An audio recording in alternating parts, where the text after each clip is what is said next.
साताऱ्याच्या भूमीत जन्माला आलेला हा सुपुत्र, साताऱ्याच्या भूमीत जन्माला आलेला हा सुपुत्र, ज्याला वेळ होतं रंगकर्मी होण्याचं, ज्याला वेळ होतं रंगभूमीवर वावरण्याचं, आणि त्या वेळापायी त्याने स्वतःच एक ऑटोमॅटिक दुकान देखील टाकलं.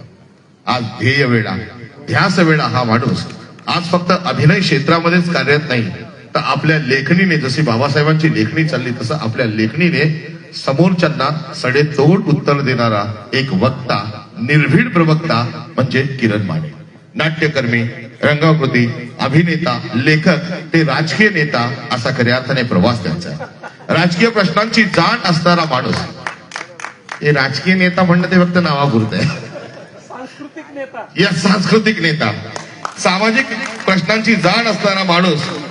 अनेक मालिकांच्या माध्यमातून, अनेक नाटकांच्या माध्यमातून, अनेक चित्रपटांच्या माध्यमातून आपण त्यांचा प्रवास पाहिला असला तरी आज आम्हाला अभिमान वाटतोय the Kiran Mane story, the Kiran Mane story आज घराघरामध्ये जगाजगात पोहोचलेली आहे. आणि अर्थात लवकरच तुम्ही डिक्लेअर केलेले 6 डिसेंबर 2026 पासून आंबेडकर अनप्लग देखील आपण या ठिकाणी आणणार आहेत. म्हणजे विचार छत्रपती शिवरायांचा आहे, विचार माझ्या भीमरायाचा आहे, असा खऱ्या अर्थाने निर्भीड वक्ता, निर्भीड प्रवक्ता, एक अभिनेता, लेखक यांना 2026चा विकास प्रतिष्ठान महाराष्ट्र राज्याचा डॉक्टर बाबासाहेब आंबेडकर पुरस्कार प्रदान करताना आम्हाला अतिशय अभिमान वाटत आहे. जय भीम. या ठिकाणी डॉक्टर भीमराव आंबेडकर साहेबांना विनंती आहे की आपण या ठिकाणी सन्मानित करायचं आहे किरणजी माने. टाळ्यांचा आवाज.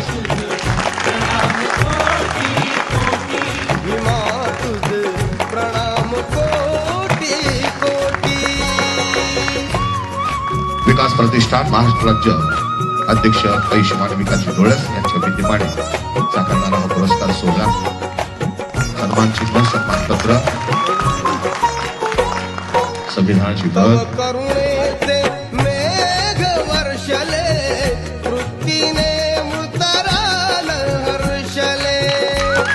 संविधानाची पद, करुणेचे मेघ वर्षले, वृत्तीने मृतराल हर्षले. त्यांच्याच नावात सजीव झाली दुर्लक्षित ही सृष्टी.